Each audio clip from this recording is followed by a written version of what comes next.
Hello my craft friends, good morning to world. সবাই কেমন আছো? আশা করছি ভালো আছো। তো দেরি না করে ঝটপট আজকের ভিডিওটা শুরু করা যাক। আমি এর আগে তোমাদের সাথে গোলাপের মেকিং ভিডিওটা পুরো শেয়ার করেছিলাম। আজ সেইটা দিয়েই একটা জুয়েলারি মেক করব। তো তোমরা যারা রেগুলারলি আমার ভিডিও দেখো তাদেরকে অসংখ্য অসংখ্য ধন্যবাদ প্রথমেই, এবং ক্ষমা প্রার্থী এই কারণে যে বেশ কিছুদিন আমি ভিডিও পোস্ট করতে পারিনি। অ্যাকচুয়ালি আমার ভিডিও বানানো ছিল, বাট ভয়েস ওভার দেওয়া হয়নি, যার কারণে আমি এর আগে একটা ভিডিও শেয়ার করেছিলাম ভয়েস ওভার ছাড়াই। পাতা মেকিংয়ের ভিডিওটা আর তোমাদের সাথে শেয়ার করলাম না, এই কারণেই কি যখনই আমার সামান্য করে ক্লে বেঁচে যায় আমি একটু করে পাতা বানিয়ে রেখে দিই, তো সেই জন্য আর শেয়ার করা পসিবল হলো না। তো গোল বেসটার ওপরে আমি আঠা আর ক্লে দিয়ে গোলাপগুলোকে আটকে দেবো। যেহেতু গোলাপটা একটুখানি হেভি হয়েছে, একটু ভারী হয়েছে, তো যার কারণে এটা বারবার পড়ে যাচ্ছিলো। আমি শুকানোর সময় এটাকে একটা স্ট্যান্ডের ওপরে রেখেছিলাম একটা সাপোর্ট দিয়ে, যাতে গোলাপটা ঠিকঠাক পারফেক্টভাবে বসে যায়। তারপরে আমি একে একে ক্লে এবং ফেভিকলের সাহায্যে পাতাগুলোকেও আমি আটকে নেব। নিয়ে কাজ করছি, খুব বেশি দিন হয়নি, এই ধরো 2 মাসের কাছাকাছি হচ্ছে। তো সেইটুখানির অভিজ্ঞতা থেকেই বলছি, যেটা শিখলাম যে কোনো ফুল বানানোর ক্ষেত্রে তার যদি অরিজিনাল শেপ এবং কালারটা রাখা যায় তো সেটা একটা আলাদাই দৃষ্টি আকর্ষণ করে।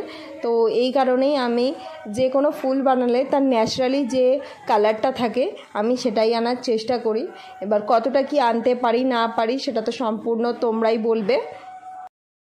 তো গোলাপ অনেক কালারেরই হয়, বাট আমার পার্সোনালি রেড গোলাপটা পছন্দ। তো আমি এটাকে সম্পূর্ণ রেডি রেখেছি, এটার সাথে আমি কোনো ছেড়ছাড় করিনি, যাতে ন্যাচারাল লুকটা বজায় থাকে। আমি যখনই কোনো ক্লে জুয়েলারি বানাই তো ক্লে জুয়েলারি শুধু সামনের পোর্শনটাতে কালার করি না, তার ব্যাক পোর্শনটাতেও আমি কালার করি, ব্যাক ফিনিশিংটা পুরো সম্পূর্ণ করি, যাতে সেটা দুদিক দিয়েই ভালোভাবে সম্পূর্ণভাবে সুন্দর দেখায়। না তো সামনের দিকে কালার পেছনে কালার নেই, এটা খুবই বাজে দেখায়। তো আমি সম্পূর্ণ দুদিকেই কালার করি, তোমরা দেখতেই পাবে ভিডিওতে। নেক পিসটা কিন্তু অসম্পূর্ণই আমি পোস্ট করছি, জাস্ট কালার করে দেখাচ্ছি, কোনো টার্সেল বা কোনো কিছু আমি এটার সাথে অ্যাড করতে পারিনি, এটা আমি পরে করব। তো এটা আমার পার্সোনালি এতটা ভালো লেগেছে, তো যার কারণে আমি ভাবলাম এটা তোমাদের সঙ্গেও শেয়ার করি। তো সেই জন্য অসম্পূর্ণ ভিডিওটাই তোমাদের সঙ্গে শেয়ার করছি। নেক পিসটা পুরো কমপ্লিট করে আমি অবশ্যই নেক পিসটাকে পরে একটা ফটো আপলোড করার চেষ্টা করব।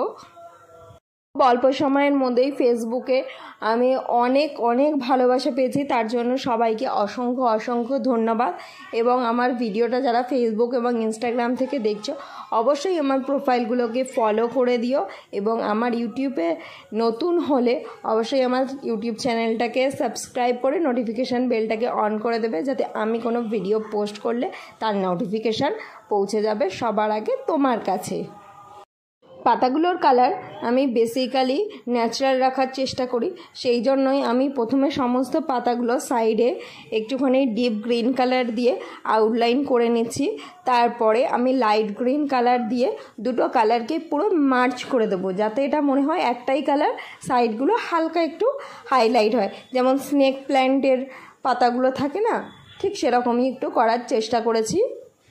এবং নেক পিসটার বেসটাকে আমি দুটো ব্লু কালার মিক্সড করে কালারটা সম্পূর্ণ করেছি।